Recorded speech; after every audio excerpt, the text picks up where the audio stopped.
Professeur Didier Raoult, où en est-on de l'épidémie à Marseille? Écoutez, pour l'instant, les choses vont bien, c'est-à-dire que à l'assistance publique, il y a maintenant moins de 100 personnes hospitalisées entre réanimation et l'IHU. Tous les patients hors réanimation sont maintenant chez nous dans l'IHU. Il reste 43 personnes en réanimation, donc pour l'instant, les choses vont bien, il n'y a pas de drame à avoir. On a beaucoup plus de gens qui se font tester, mais je pense que c'est la conjoncture qui fait ça. Les gens vont partir à la neige, les gens vont partir à l'étranger, donc ils se font plus tester. Mais globalement, on n'a pas plus de cas. On est sur un plateau très bas, qui est entre 30 et 40 nouveaux cas détectés par jour. Ce qui est loin des pics que l'on a eu à un moment, puisque à un moment, on avait 400 cas détectés par jour. Hein. Donc les choses sont en train de s'améliorer très progressivement. Et donc pour cet épisode, on a l'impression qu'on arrive à la fin de cet épisode. Comment se fait-il qu'il y ait eu en France et en Europe occidentale un deuxième épisode de l'épidémie et est-ce qu'on sait s'il va y en avoir un troisième, un quatrième, encore d'autres? Comme je le dis depuis le départ, on ne peut pas deviner ce que va devenir. Déjà, sur les maladies qu'on connaît, on n'arrive pas à prédire, mais les maladies qu'on ne connaît pas, je vous assure qu'il ne faut pas que vous croyiez ceux qui pensent savoir. Et ce qui s'est passé là, personne ne l'avait prévu du tout. Personne ne pouvait le prévoir. Ces virus, qui sont des virus qui ont des capacités de mutation extraordinaires, comme tous les virus ARN, ont non seulement cette capacité, mais ils ont aussi la capacité d'infecter d'autres animaux. Alors, parfois ça nous est utile parce que ça peut faire un modèle expérimental comme le furet ou le singe. Parfois c'est pas très utile parce que dans les communautés animales, et en particulier de mammifères très denses, si le virus donne une épidémie, on appelle ça une épizootie, une épidémie chez les animaux, eh bien ça peut aller très vite et donc les mutations peuvent s'accumuler et on peut voir émerger un nouveau mutant qui va venir nous infecter et créer une deuxième épidémie qui revient d'une autre source que celle que nous avions jusque-là et donc qui crée une deuxième épidémie et pas une deuxième vague de la même épidémie. Donc ce qui s'est passé, ce qu'on voit sur cette image-là, plutôt que de dire il y a pas de... Ceux qui pensent qu'il n'y a pas de variants, c'est les gens qui ne font pas de génome. Ceux qui font des génomes, ils trouvent tous des variants. 100%. D'accord ? Dans cet épisode, c'est que des nouveaux variants. Et donc vous voyez ici, en fonction des pays, voilà, quels sont les variants qui se sont développés et quels sont ceux qui sont arrivés. Et on n'a pas les mêmes en Espagne, en France, en Angleterre. Et je vais essayer de vous expliquer, dans un certain nombre de cas, ce que nous avons compris pour l'instant. Ce que nous voyons, nous, en France, c'est, vous voyez, en juin, s'est passé quelque chose. Cette épidémie qui a duré 1 mois est une épidémie qui est venue d'Afrique du Nord. Le génotype, le virus avait muté en Afrique occidentale. Ça a commencé au Sénégal, Gambie, Côte d'Ivoire. Il est passé dans le Maghreb et il est arrivé en France. Et on a la preuve de ça parce que les gens qui ont transmis ça ici sont venus par bateau du Maghreb. Donc on sait exactement qui c'est. Il y a eu des marins, d'ailleurs, du même bateau qui ont été contaminés. Mais c'est un virus qui n'a pas été méchant. C'est très très peu de cas sévères et qui ne s'est pas implanté. Il a disparu. Et à notre connaissance, il n'est pas sorti de la zone autour de Marseille. Il ne s'est pas répandu partout ailleurs. Donc c'est une forme avortive d'un variant qui a été transporté quand on a rouvert les frontières, ce qui est normal. Et puis il s'est passé ça, cette énorme vague-là, qui elle a été beaucoup plus importante, qui elle a donné beaucoup de cas, et qui a donné des cas qui sont aussi sévères que ceux que nous avions vus pendant la première épidémie, et qu'on a appelé le variant 4. Alors, ce variant 4, d'où il vient et qu'est-ce qui s'est passé en Europe? Ce variant 4, les premiers, c'est pas par hasard, hein, vous voyez ici, ce sont les génomes qui ont été faits en France. Et donc nous, dans cette deuxième épidémie, on a été les premiers à faire des génomes. Donc on a été les premiers à avoir des variants. Et vous voyez qu'on a fait plus de génomes que les autres. Et donc les premiers variants du variant 4 sont apparus en Occitanie, et ici, la région sud, et à peu près en même temps au Danemark.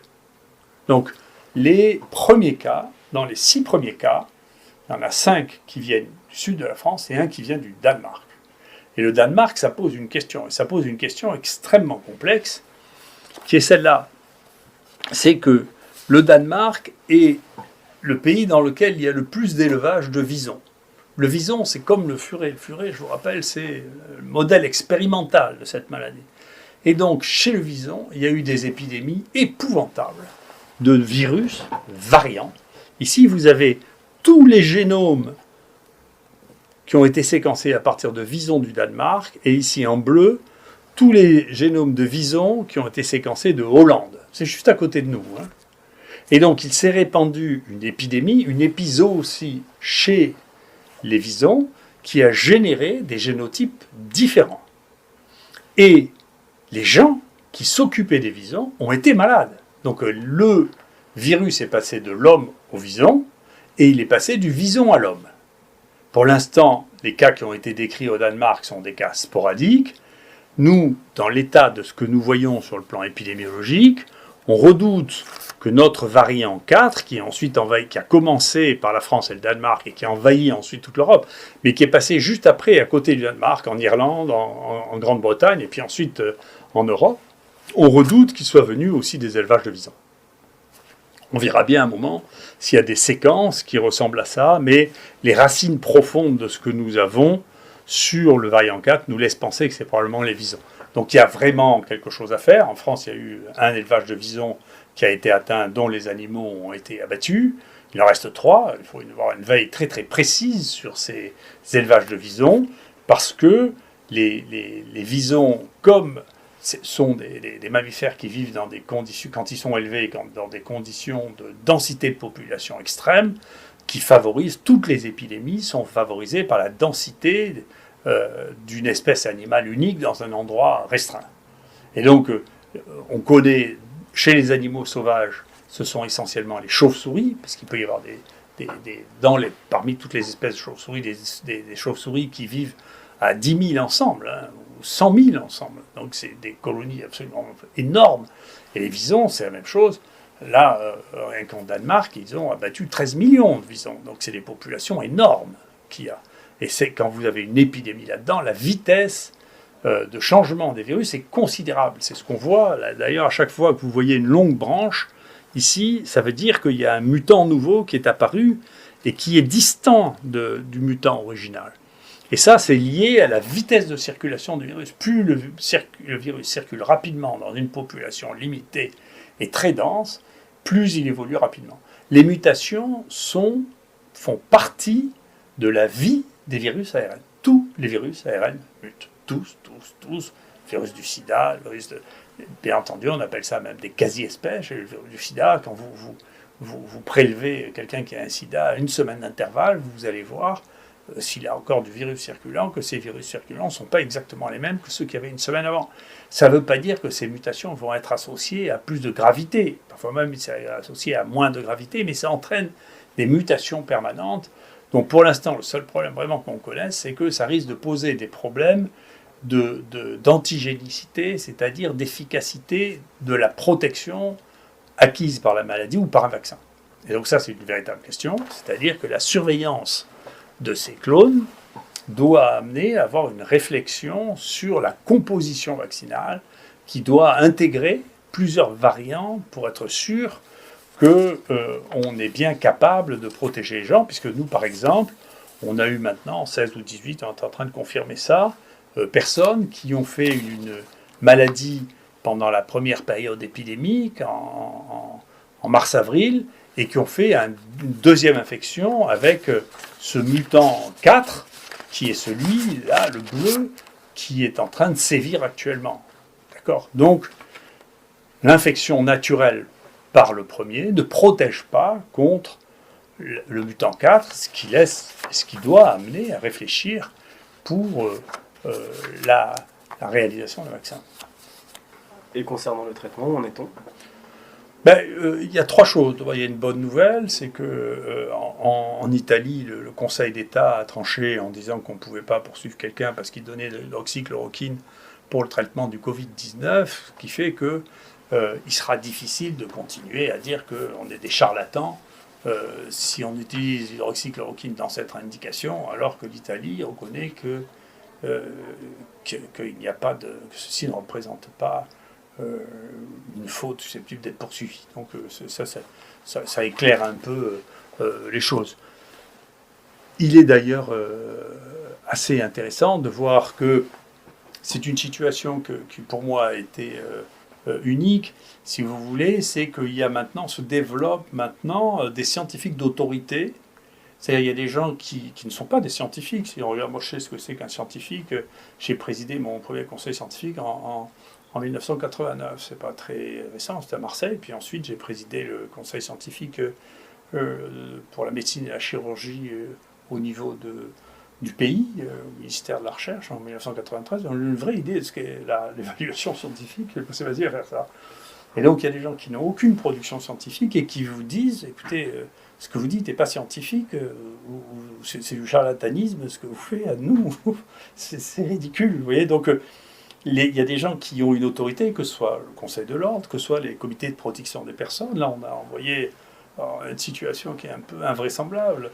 L'État ne veut pas que l'on traite les sujets âgés, pour lesquels il y a 2 études spectaculaires qui montrent qu'on divise par 2 la mortalité dans les EHPAD avec l'hydroxychloroquine et l'azithromycine. Très bien. On nous dit, mais on n'accepte pas vos études, elles ne sont pas randomisées. Très bien. Donc moi j'ai appelé le ministère, j'ai dit, écoutez, qu'est-ce que je fais ? Il dit, écoutez, déposez encore une étude. Alors on dépose une étude, on reçoit une réponse du CPP, c'est carrément une lettre d'insulte, dans laquelle il dit que les 3 investigateurs principaux n'ont pas fait de recherche clinique. Et si vous regardez ce CPP, ils ont fait 3 publications à eux tous ensemble, et ils parlent de gens qui ont 250 publications de recherche médicale. Donc si vous voulez, il y a maintenant un espèce d'argument d'autorité que moi j'avais vu que dans les situations de fascistes. On croirait que c'est Ceausescu. Rendez compte, le type lui dit, mais vous n'êtes pas capable de faire ça, mais qui n'ont rien fait de scientifique de leur vie, qui sont capables de vous dire ça. C'est spectaculaire. Donc il faudra bien remettre en phase, comme je l'ai dit à l'Assemblée nationale, les comités d'éthique pour voir ce qui est éthique, c'est-à-dire ce qui est moral et ce qui ne l'est pas, et deuxièmement, de faire mesurer la capacité à analyser la science par nos pairs, c'est-à-dire les gens qui sont de notre niveau, qui comprennent au moins ce qu'on dit, puisqu'on a l'impression qu'ils ne comprennent pas ce qu'on dit. On ne peut pas demander à des gens qui n'ont jamais fait de recherche d'évaluer la qualité ou la pertinence de la recherche des gens qui passent leur vie à faire de la recherche. On est là dans une décision d'autorité qui n'a pas lieu en science. Et ça, c'est un problème gravissime. Si ces gens ont le droit de nous empêcher de faire de la recherche médicale, et que l'on confie à des gens qui n'ont jamais fait de recherche médicale le droit de nous empêcher de faire de la recherche médicale, alors on est vraiment très très mal parti. Et ça s'applique en particulier, et c'est quelque chose qui est très inquiétant pour les pays occidentaux, sur toutes les molécules qui ne sont plus rentables. Et donc, ici, on a un collègue qui a présenté un CPP pour tester la doxycycline, qui est un médicament banal qu'on donne dans l'acné, qui s'est fait rejeter par son CPP.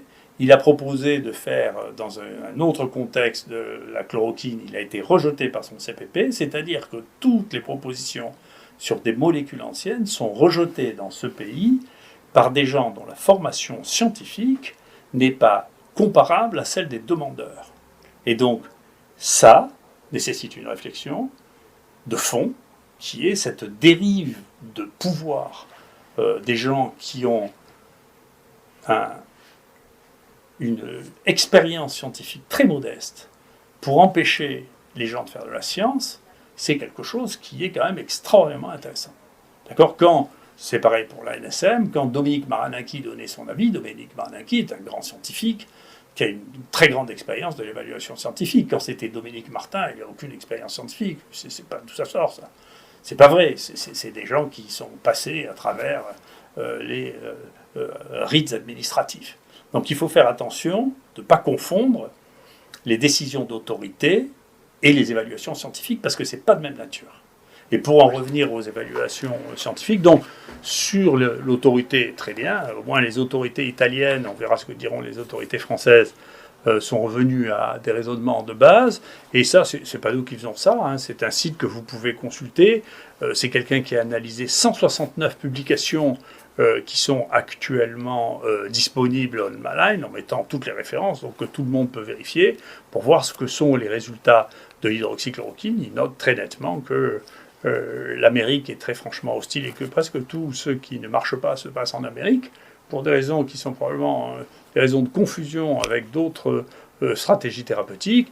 Mais si vous regardez le nombre de traitements qui ont évalué, le traitement précoce, la prophylaxie avant exposure, avant l'exposition, toutes les études à la fois, vous avez des différences qui sont incroyablement significatives en faveur de l'hydroxychloroquine. Donc il y a réellement là une réflexion à avoir sur la puissance et l'influence absolument considérable de gens qui veulent ce qui est leur métier, de vendre de nouvelles molécules, et notre incapacité à résister, et en mettant comme combattant de la résistance contre les essais thérapeutiques avec des molécules qui sont connues depuis des décennies et qui ne posent pas de problème, des gens qui ne sont pas au niveau scientifique, des gens qui jugent. Donc c'est un problème de fond, et c'est un problème qu'il faudra bien gérer un jour politiquement. Mais comment est-ce qu'on peut évaluer la recherche, la science ? Alors, écoutez, il y a de multiples sources, et elles sont toutes convergentes, hein. Il y en a une que tout le monde peut regarder, parce que c'est disponible, qui s'appelle PubMed. Vous pouvez mettre PubMed, vous pouvez marquer le nom des gens. D'accord ? Si vous voulez savoir qui fait quoi dans le Covid-19, vous mettez PubMed, End, France, End, Covid-19. Et vous regarderez. Et vous verrez que c'est nous qui publions le plus de très très loin dans ce pays. Les équipes qui ont publié le plus, c'est nous. Ce sont les ORL. Les ORL sont extrêmement dynamiques et les réanimateurs. Alors, c'est les trois groupes. Et nous, très loin devant. Si vous regardez, pour ceux qui ont accès dans les universités EasyWeb, vous trouverez la même chose avec les gens qui ont le plus publié et qui sont le plus cités de très très loin, c'est nous. Si ensuite vous voulez regarder les investigateurs, vous pouvez regarder Experscape, en regardant Transmissible Virus, où le Covid est qualifié sous le nom de SARS. Ça aussi, c'est accessible à tout le monde. Mettez le truc, mettez SARS. Vous regardez qui c'est qui publie dans le monde, et vous verrez bien les Français qui publient et qui sont classés là-dedans. Et puis, si vous voulez savoir quels sont les investigateurs, vous pouvez regarder Highly Cited Searcher, qui est fait par Clarivate. Il y a celui de 2020 qui vient de sortir. Vous regardez qui y est et qui n'y est pas. Il y a 150 Français, c'est vite vu, hein.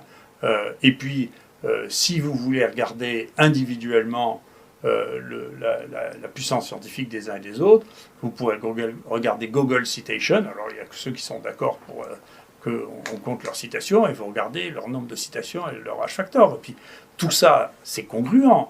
Donc après, je sais bien que chaque journal va disséquer en disant « mais ça, c'est pas exactement parfait ».